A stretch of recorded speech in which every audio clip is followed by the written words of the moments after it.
এইসব কথা বললে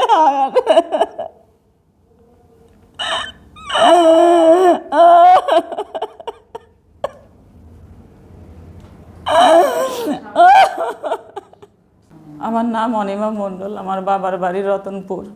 আমার 13 বছর বয়সে আমার বাবা মা বিদায়। আমার বাবা মা খুব গরিব মানুষ, ছোট্ট থেকে পরের বাড়ি কাজ করি করে মানুষ করে বিয়ে দিচ্ছে আমাকে।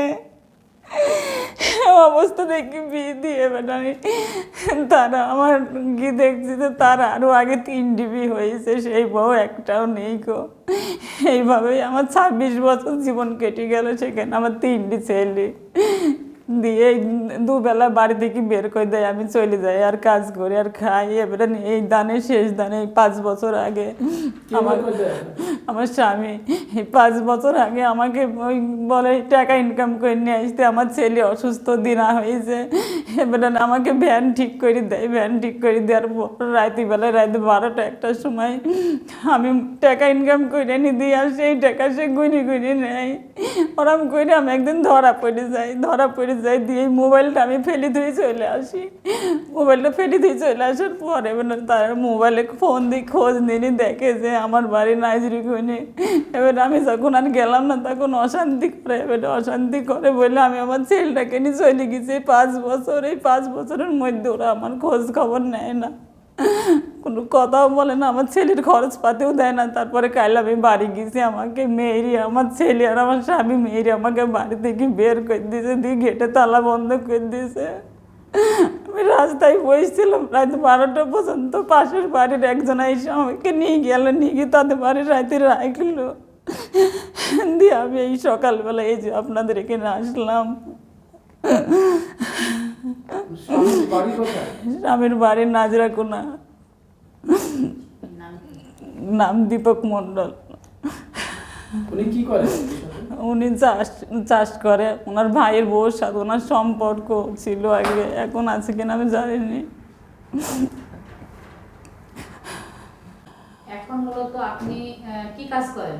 আমি প্লাস্টিক ফ্যাক্টরিতে কাজ করি, কুষ্টিয়ায় থাকি। নিই আপা, এইভাবে আমাকে বহুতবার বাড়ি থেকে বের করে দেয়। আমি যাই আর আসি, বলছি না আমি যাই আসি। আমার ভাসুর কবিরাজ, কবিরাজ। আমি যাই গিয়ে খেটি জিনিসপাতি করি আবার নিয়ে আসি, নিয়ে এসে আবার কিছুদিন থেকে আবার আমাকে অশান্তি করে আবার আমাকে বাড়ি থেকে খেয়ে দেয়। ওই জন্যই এবার আমি আর অভিযোগ করেও নি। আর এই 5 বছর আমি বাড়িও আসিনি। তা গত কোরবানি দিয়ে বাড়ি এসেছি। এবারে বাড়ি এসে এবার আমার ননদরা সব চাকরি করে, ইটালিতে থাকে। আমার ননদরা নীতি দেয় না, যে বাড়ি আসার কথা বলে আর বলে আমার বোনরা টাকা দেবে না, আমার বোনরা ছাদ করে দেবে না, আমার বোনরা ঘর করে দেবে না, তোর বাড়ি আসার দরকার নেই, তুই সেখানেই থাক। এবারে কাল জোর করে বাড়ি এসেছি বলে আমাকে মেরি ধরি বের করে দিল বাড়ি থেকে। আমার ছেলে মারলো। ওই যে বউ আগে বিয়ে করলো বললাম, সেই বউ চলে গেল। দিশে এই বউ আবার ফিরে নিছে।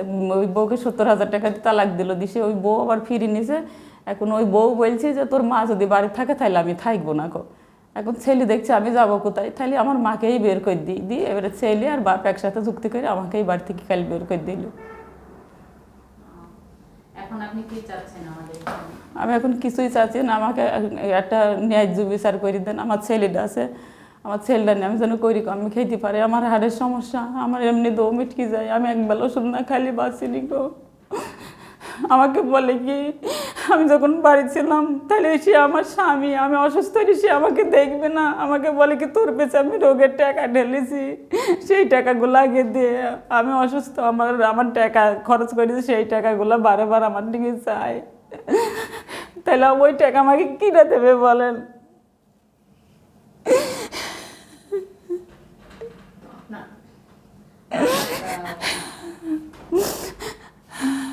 আমার কেউ নেই আপা, আমার খোঁজ নেওয়ার কেউ নেই গো। আমার এই ইতিহাস শুনে আমার একটা ভাই আছে, আমার একটা বোন আছে, ওরাও আমার সাথে মেশে না গো কেউ।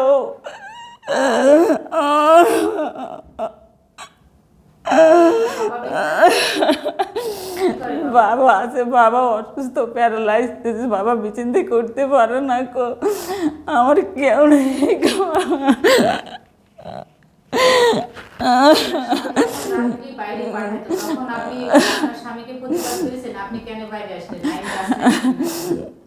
ওই যে রাত দিন অশান্তি করতো, খালি অশান্তি করতো বলি, এই জন্যই তো আমি বাড়ি ছেড়ে চলে গেলাম। আমি বললাম আমার দরকার নেই, এখানে থাকলে তো আমি বাঁচবো না কো। আমাকে দেশের লোক ঘিরে ফেলেছে, আর আমি এক কলে ঝড়ের মধ্যে লুকিয়ে পড়েছি, আমাকে ধরতে পারেনি। আমি সেখানে রুন্না পর্যন্ত ফেলে দিয়েছিলাম আব্বা, আমি খালি গায়ে রুন্না বাদে আমি বেলে এসে কেদারগঞ্জে এসে দাঁড়াই, এসে দোকানে এসে একজনের ঠিক আমি পেপার কাগজ নিয়ে আমি গায়ে দিয়েছি, জানেন? এইসব কথা বললে আর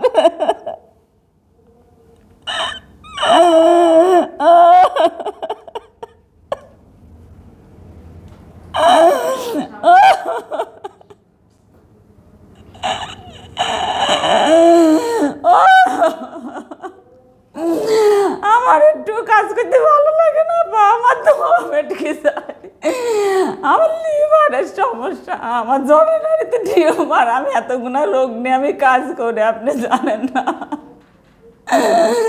কোনোদিন কাজ করতে পারি, কোনোদিন না করি আমি চলে আসি, আমি কি করবো বলেন? আমি যে বাপের বাড়ি যাবো আমার সে ক্ষমতাও নেই। বাপের যেটুকু জমি ছিল ভাই নিয়ে নিজে রেজিস্ট্রি করে, ভাইরা ওইসব শোনার পর আর